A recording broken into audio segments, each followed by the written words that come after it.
భరద్వాజ్ గారు, నందమూరి తారక రామారావు అంటే కథానాయకుడిగా అసలు ఆయన నవరస నట సార్వభౌముడిగా అందరికీ పరిచయమే.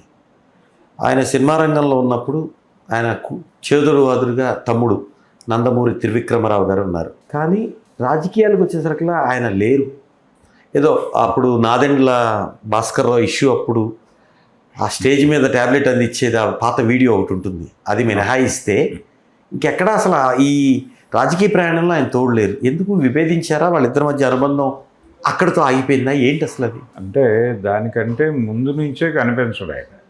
అంటే దాదాపుగా రామారావు గారు 200వ సినిమా కోడలు దిద్దిన కాపురం, కోడలు దిద్దిన కాపురము తర్వాత నుంచి అంటే అంతకుముందు నేషనల్ ఆర్ట్ థియేటర్స్ అనే పేరుతో ఆయన సినిమాలు తీసేవాడు. రామారావు గారి సొంత నిర్మాణ సంస్థగా చెప్పేవాళ్ళు దాన్ని. ఆ బ్యానర్లో వచ్చిన సినిమాలన్నిటికీ నందమూరి త్రివిక్రమరావు గారే ప్రొడ్యూసర్. ఆయన పేరుతోనే జరిగేది వ్యాపారం. అలాగే ఆయన ఫిలిం ఫైనాన్సర్గా కూడా వ్యవహరించిన సందర్భాలు ఉన్నాయి. అలా ఆయన ఏమీ పెద్దగా చదువుకున్నవాడు కాదు రామారావు గారి లాగా. అయితే ఎన్టీఆర్తో పాటు ఆయన ఇండస్ట్రీకి వచ్చాడు. వచ్చి అన్నగారికి తోడుగా ఉన్నాడు, ఆయనతో పాటే ప్రయాణించేవాడు. పోలికలు కూడా దగ్గరగా ఉండేవాళ్ళు ఇద్దరు. ఈ క్రమంలో కొంచెం 78 ఆ ప్రాంతాల నుంచి కొంచెం తను కూడా నిలబడాలి అనేటువంటి ఒక కార్యక్రమం మొదలైంది ఆయనకి. మొదలయ్యి అప్పటి వరకు దాదాపుగా ఉమ్మడి కుటుంబమే నడిచింది. ఈ ఉమ్మడి కుటుంబం నుంచి బయటకు వెళ్ళటం అనే కార్యక్రమం బీజం పడింది. అంటే మెడ్రాస్లోనే మొదలైంది. నెమ్మదిగా వారు వేరు. అయితే ఈయన రాజకీయ ప్రవేశం చేయటానికంటే ముందే ఆస్తుల పంపకాలు జరిగినాయి. అప్పటి వరకు లేదు. అంటే మొత్తం వాళ్ళు సంపాదించుకున్న ఆస్తులన్నీ కూడా ఆయన ఇమేజ్ మీద సంపాదించుకున్నవే అనేది వాస్తవం. అయితే దానిలో వాళ్ళకి ఇవ్వాల్సినవి వాళ్ళకి ఇచ్చేశారు. తమ్ముడికి ఆయన ఏమీ అన్యాయం చేయలే.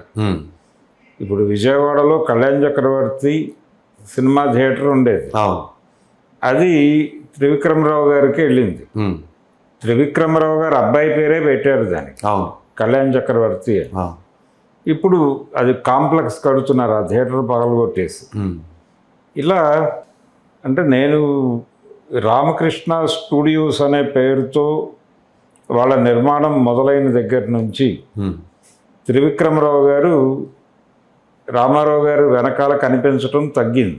దీనికి కారణం ఏంటి అంటే ఆయన యాక్టివిటీలోకి ఆయన వెళ్ళిపోయాడు. ఆయన ఫిలిం ఫైనాన్స్, ఇతర వ్యాపారాలు, దానిలోకి ఆయన మరలాడు. ఈ సినిమా నిర్మాణంలో వచ్చిన లాభాల్లో ఆయన వాటా. అంటే ఎన్టీ రామారావు గారు ఆ బ్యానర్లో చేసిన సినిమాలు కూడా తన పారితోషికం లాగానే తీసేసుకుని మిగిలింది తమ్ముడికే ఇచ్చేయటంతో నెమ్మదిగా ఆయన నిలబడ్డాడు. నిలబడి ఎస్టాబ్లిష్ అయ్యి తన వ్యాపారాల్లో తను ఎదిగాడు. అయితే కలిసి అక్వైర్ చేసినటువంటి ప్రాపర్టీస్లో కూడా ఆయనకు షేర్ ఇచ్చాడు. ఇది వాళ్ళ మధ్య అంటే నెమ్మదిగా హరికృష్ణ వీళ్ళు ఎమర్జ్ అవటం మొదలైంది. ఇప్పుడు డ్రైవర్ రాముడు సినిమాకి ప్రొడక్షన్ కంట్రోలర్ అనే పేరుతో హరికృష్ణ టైటిల్ కనిపిస్తుంది. అలాగే దానవీర సూరకర్ణకు కూడా అలాంటి టైటిలే కనిపిస్తుంది. నెమ్మదిగా పిల్లలకి పనులు అలవాటు చేయటం, మోహన్ కృష్ణ గారిని కెమెరా మ్యాన్గా పెట్టుకోవడం, ఈ పనిలోకి వచ్చేసాడు. ఈయన వచ్చేసిన తర్వాత త్రివిక్రమరావు గారు తన పిల్లల్ని కూడా ఇండస్ట్రీలోకి పట్టుకొచ్చే ప్రయత్నం చేశాడు. హీరో కూడా చేశారు, ఇద్దరూ చేశారు. కళ్యాణ్ చక్రవర్తి, భూపేన్ చక్రవర్తి ఇద్దరు హీరోలుగా నటించారు. తెనాలి దగ్గరలో దుగ్గిరాల అనే గ్రామానికి చెందినటువంటి ఒక ప్రొడ్యూసర్ గారు వీళ్ళతో సినిమాలు తీశాడు. కోడి రామకృష్ణ గారి డైరెక్షన్లో ఆయన నటించాడు. తలంబ్రాలు సినిమాలో కూడా హీరోగా చేశాడు ఆయన. అలాగే చిరంజీవి గారి లంకేశ్వరుడు సినిమాలో ఒక స్పెషల్ క్యారెక్టరు, చిరంజీవి గారి బావ క్యారెక్టర్లో కళ్యాణ్ చక్రవర్తి యాక్ట్ చేశాడు, రేవతి భర్తగా. అలా నటుడిగా అతనికి మంచి పేరే వచ్చింది, కానీ కొనసాగలేదు. ఈ మధ్య రామారావు గారి 100వ జయంతి సందర్భంగా మళ్ళీ కనిపించాడు. చిన్న కొడుకు అండి ఆయన. ఎవరు పెద్ద కొడుకు. పెద్ద కొడుకు. రెండో కొడుకు చనిపోయాడు, అవును. నృపేన్ చక్రవర్తి చనిపోయాడు. ఉమ్.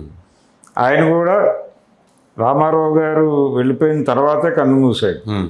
త్రివిక్రమరావు గారు. ఉమ్.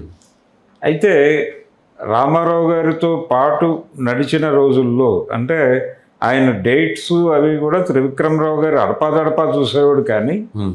ఎన్టీ రామారావు గారు తన డైరీ ఎవరికో ఇచ్చి నడపడం అనేది ఎప్పుడూ చేయలే.